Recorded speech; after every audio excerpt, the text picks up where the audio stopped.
niseme nini kwako? Sikiliza, tumesoma maandiko matakatifu.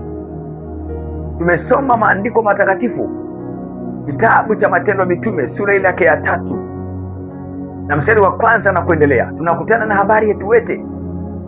Kiwete aliwekwa kwenye lango la hekalu na watu wa Samaria Mwema ili kuomba sadaka kwa watu waingiao wapate kula, wapate kuishi. Lakini siku ya ajabu ambayo hakutegemea, siku moja watumishi wa Mungu akiingia, Petro na Yohana, Biblia inasema akamkuta yule kiwete kwenye lango la hekalu. Biblia inasema akawakazia macho, pengine atapokea kitu kutoka kwao, lakini akawaambia, tutazame sisi hatuna fedha, hatuna dhahabu, bali tulicho nacho ndicho tukupacho. Biblia inasema akamwambia, kwa jina la Yesu wa Nazareti, simama uende. Biblia inasema akamshika mikono yake kumuinua, vifundo vya miguu yake vikatiwa nguvu, vikaanza kunyoka. Biblia inasema akawa mzima, akaanza kuingia ndani ya hekalu akirukaruka, akimsifu Mungu wake aliyemtendea muujiza huo.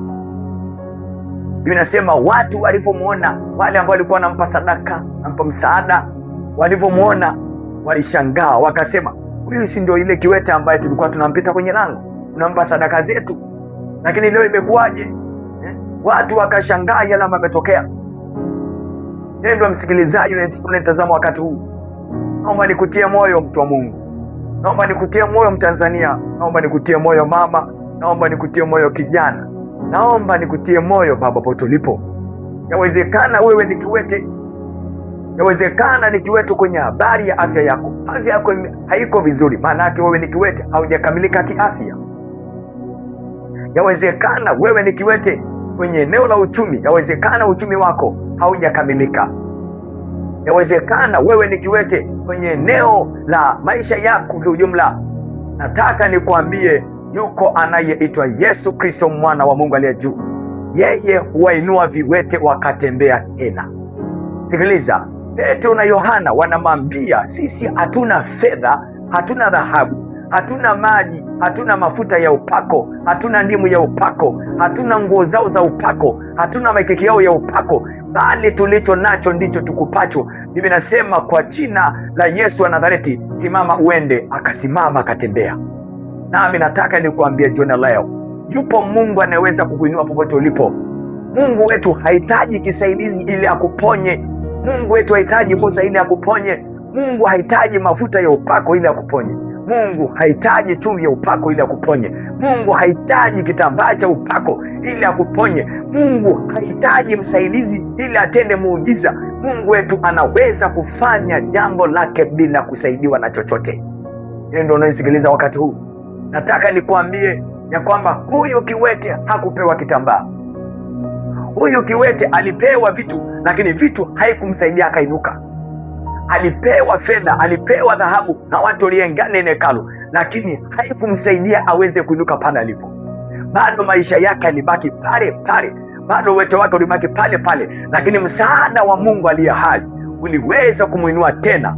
Akatoka kwenye uwete, akaanza kutembea, akaingia ndani ya hekalu akirukaruka. Mimi nasema watu wakashangaa yale ambayo Mungu alimtendea. Nataka nikwambie, unanisikiliza na kunitazama, pengine umesononeka moyo, umekata tamaa, umezunguka. Nataka nikwambie usizunguke tena. Yuko anayeitwa Yesu Kristo, mwana wa Mungu aliye hai. Akiwa upande wako, uwete wako unakoma. Akiwa juu yako, Yesu lako linapona. Oh my God, nasema hivi, Yesu akiwa upande wako, magonjwa yako yanasambaratika. Ninamjua Yesu, mwana wa Mungu aliye hai, amenitendea mambo makubwa. Ninasema ya kwamba yu hai hata leo. Biblia inasema yeye ni yule jana, leo na hata milele. Maana yake hajawahi kubadilika na hatobadilika. Ndugu zako wanaweza kubadilika, lakini Yesu hawezi kubadilika. Nataka nikwambie, waliokubeba wanaweza wakakubadilikia, lakini huyu Yesu hajawahi kubadilika.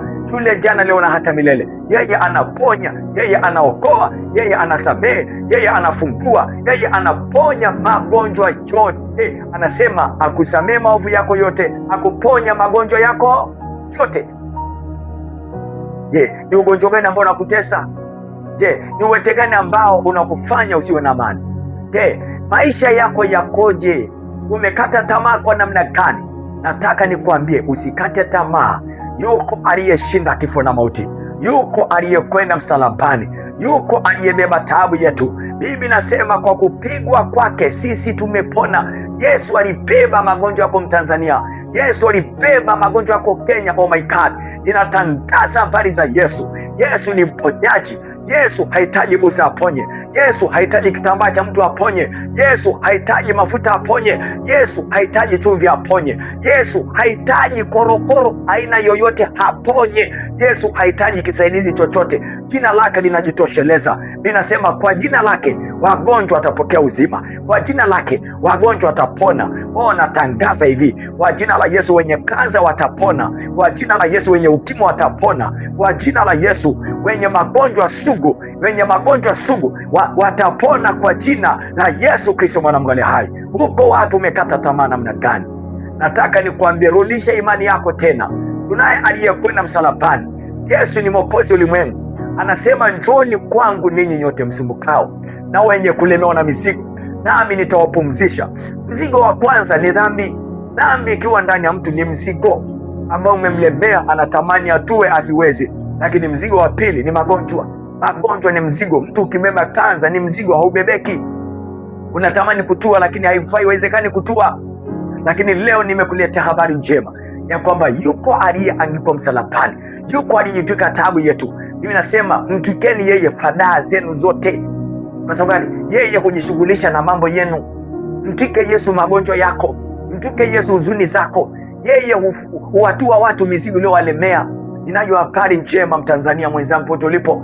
Ninayo habari njema mtu wa Mungu anayetazama wakati huu, kwamba usikate tamaa. Yesu anaokoa, Yesu anaponya magonjwa sugu yaliyoshindikana kwa madaktari, yaliyoshindikana kwa waganga wa kienyeji, walioshindikana kokote pale. Yawezekana umezunguka, umepewa chumvi umekula, umepewa keki umekula, umepewa si maji ya upako umekunywa, umepewa si keki ya upako umebukia. Nataka nikwambie yuko anayeponya kwa imani. Njoo kwa Yesu pone leo. Njoo kwa Yesu okolewe. Njoo kwa Yesu pate masamaha. Njoo kwa Yesu pokea masamaha roho yako. Ninakutangazia jioni leo, Yesu ni mwokozi wako. Yesu anaponya magonjwa yote. Yesu anaponya kila ugonjwa kila namna. Yesu ni mtetezi wa kila mmoja wetu. Ninatangaza jioni leo ya kwamba ukimwamini Kristo, gonjwa lako limekwisha. Gonjwa lako limekwisha. Ni wewe tu unajitelewesha. Lakini Yesu ambaye ninamhubiri siku zote, Yesu ambaye ninamjua, anaweza kuponya, anaweza kukuokoa, anaweza kukuondoa kwenye teso lako. Uko wapi? Mbona umekata tamaa? Kwa nini unakubali kufa wakati Yesu yupo? Kwa nini unakubali kufa dhambini wakati Yesu anaponya? Kwa nini unahangaika huku na kule? Pengine umetoa mapesa nyingi, lakini bado magonjwa yako pale. Nataka nikuhakikishie, Yesu anaponya bure kwa imani. Yesu hahitaji fedha yako ili akuponye. Yesu anachokitaka imani yako tu. Ukisha kumwamini, uzima wako utakuingia ndani yako. Sikiliza, acha kuhangaika, acha kuteseka, imetosha. Njoo kwa Yesu pokea uzima. Njoo kwa Yesu pate pumziko. Yesu ndiye sabato wa kweli. Sabato manake ni pumziko. Yesu anasema njooni kwangu ninyi msumbukao na wenye kulemewa. Umelemewa, njoo kwa Yesu pumzike. Yesu ni sabato njema. Yesu akiwa ndani yako umepata sabato. Yesu akiwa ndani yako umepata pumziko. Yesu akiwa ndani yako umepata raha moyo wako. Yesu akiwa ndani yako moyo wako umefunguliwa. Yesu akiwa ndani yako umepokea uponyaji wa roho yako. Umepokea uzima, umepokea masamaha. Usiende kwa waganga tena. Usiende kwa waganga wa dunia. Usiende kwa waganga wa vitabu. Usiende kwa waganga wachonganishi. Usiende kwa waganga lambalamba. Imetosha. Njoo kwa Yesu wa Nazareti aliye hai.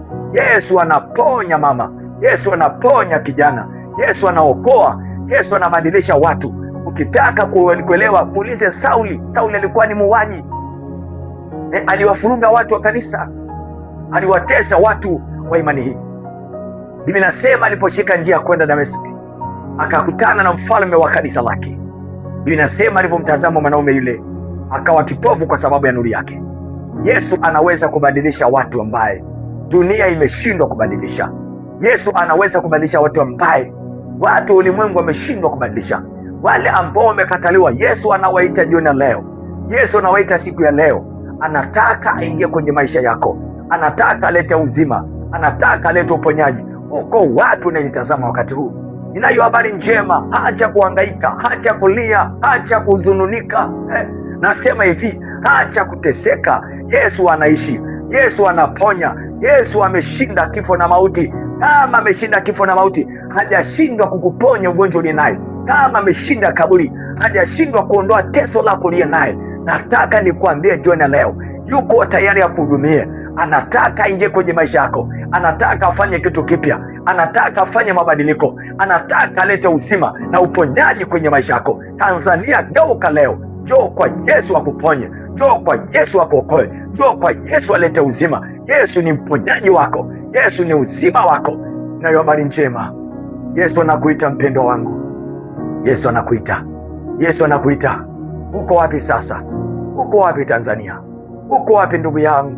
Unateseka na nini? Nini shida yako basa? Unateseka na kitu gani?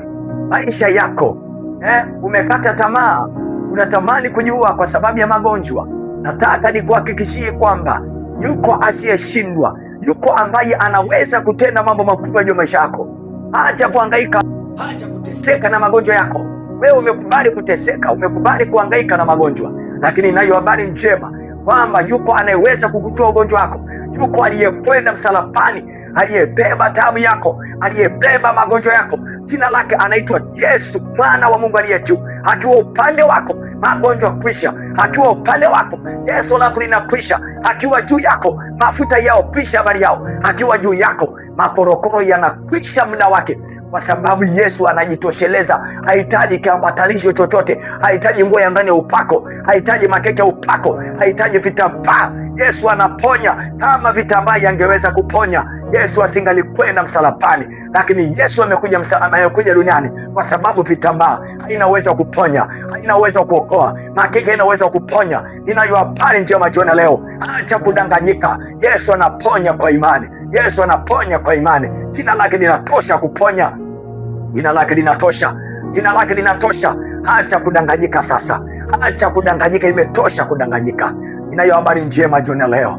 Ninakuita Mtanzania pote ulipo, ninakuita babu pote ulipo, nakuita mama pote ulipo. Yesu anakuita. Unaposikia habari njema hizi, manake Yesu anakuita pote ulipo. Anasema njoo kwangu, anakuita jioni leo. Anataka ugeuke, anataka uache madhambi zako, uache ulevi wako, uache matusi yako, uache matukano yako, uache kiburi chako leo. Ugeuke, umpe Yesu maisha yako leo, ayatengeneze. Yawezekana magonjwa yamekufikisha hatima yako kuwa mwishoni. Nataka nikwambie, unapofika mwisho ndipo Mungu anaanza kukutendea maajabu, ndipo Mungu anaanza kukuponya. Yesu anaponya Tanzania. Acha kuhangaika, acha kutangatanga. Ninayo habari njema.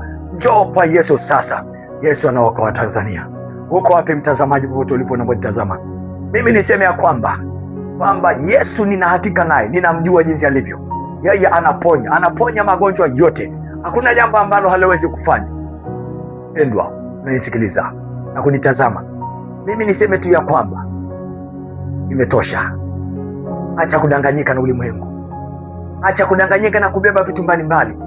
Unabeba vimafuta kama mganga wa kienyeji, unabeba chumvi kama mshirikina, unabeba mafuta kama gari lililoshiwa mafuta, unabeba chumvi, umekuwa kondoo unalamba chumvi, unabeba sijui kitu gani, manguo ya upako unavaa ili weje.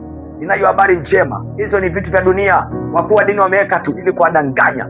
Lakini ninayo habari njema kwamba Yesu ametupa imani tu, ametuachia jina lake tu. Linatosha kutenda miujiza, linatosha kuponya, kuleta uzima. Ninayo habari njema jioni leo. Geuka sasa, njoo kwa Yesu.